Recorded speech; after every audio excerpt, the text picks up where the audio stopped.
Have you ever been on a design team that's growing like crazy? Things can get, well, messy, really messy. One feature looks like it's from a completely different app, big decisions get made by whoever talks the loudest, and you can never ever find the right file. It's just chaos.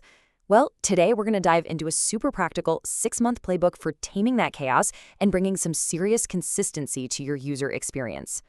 Okay, let's just get this out of the way first. When people hear the word governance, they immediately think of red tape, slow processes, and bureaucracy. But the whole idea behind this playbook is the exact opposite. Good governance isn't about adding rules for the sake of it. As it says right here, it's about reducing friction. It's about clearing the road so your team can actually do their best work faster. It really comes down to these two different worlds. Over on the left, you have what we'll call accidental design. That's where inconsistency, arguments, and friction are just normal. And on the right, you have consistent design, which is built on a shared language, real data, and collaboration that actually feels smooth. This whole explainer is really about one thing: how to get your team from the chaos on the left to the consistency on the right. So here's our game plan. First, we're going to diagnose the specific problems that pop up when you scale. Then we'll introduce a framework with 4 key pillars to bring back some order. After that, we'll walk through a step-by-step 6-month blueprint you can actually use. And finally, we'll talk about how to measure your success to prove that all this effort is actually paying off. All right, let's start by putting a name to the pain. These frustrations you feel aren't just random annoyances. They're predictable failure modes that pretty much every single growing design team runs into. And you know what? Just being able to recognize them is the very first step to fixing them. First up, UI inconsistency. This is when your product starts to feel like it has a split personality. Buttons are different colors, layouts shift from screen to screen, and the user is left feeling a little bit lost. Honestly, it just erodes trust and makes the whole product feel kind of amateur.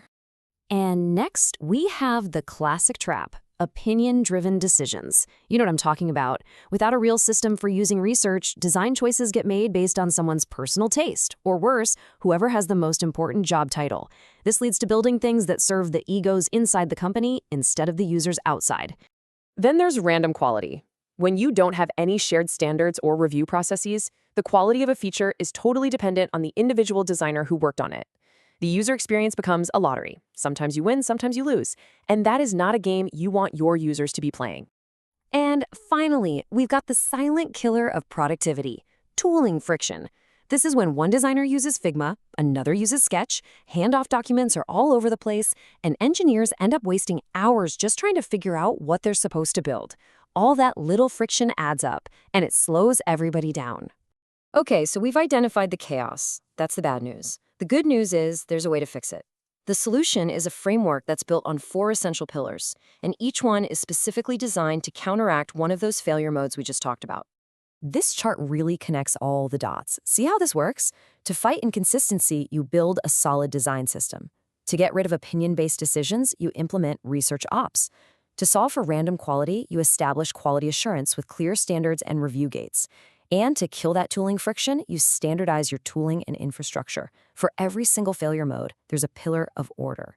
So pillar 1, the design system. Now this is so much more than just a sticker sheet of UI components. The best way to think about it is like a contract. It's the single source of truth that both designers and engineers agree to follow, making sure everyone is building with the exact same Lego blocks. But here's the catch. A design system is a living thing. You can't just set it and forget it. For it to actually work long-term, it needs 3 things. It needs a dedicated owner, someone whose job it is to care for it. It needs a super clear process for how people contribute to it. And, this is non-negotiable, it needs a deep commitment to accessibility right from the start.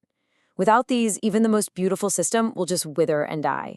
Pillar 2 is research ops. And I love this definition because it's what separates teams that just do research from teams that actually learn from it. A lot of teams do user interviews, but then the findings just get lost in a Google Doc somewhere. Research ops is about building the machinery to make sure those insights get captured, shared, and actually used to make better decisions. So what does that machinery look like? Well, it starts with a single front door for all research requests, so you can manage the flow. It absolutely requires a searchable library for all your past findings, like a brain for the team, so you're not constantly relearning the same lessons. And it runs on standardized templates to make the whole process repeatable and reliable. Okay, so we have the framework. We know the pillars, But how in the world do you actually build it? This next section lays out a really practical phased blueprint to get you from zero to a fully working governance system in just 6 months. The roadmap is broken down into 3 pretty simple phases. Now, the first 2 months are absolutely the most crucial because you aren't building a thing. You're just listening. You're auditing what's going on and mapping out where the real pain is. Only then, in months 3 and 4, do you start to build, and you start with whatever's causing the most pain. The final phase is all about making it stick for the long haul.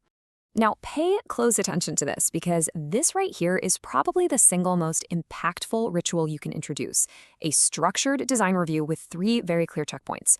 A concept review to make sure you're all heading in the right direction, a mid-fidelity review to nail the core interaction, and a final pre-handoff review as a last quality check.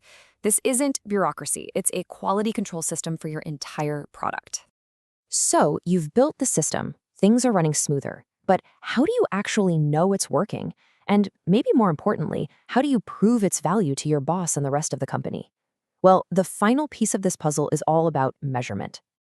You have to start with hard numbers. And one of the clearest things you can track is the number of UX-related bugs that QA finds. The goal here is super concrete. Reduce the number of those defects by a big chunk, say 40%. This is a direct measure of quality that everyone, especially your engineering partners, will understand and appreciate.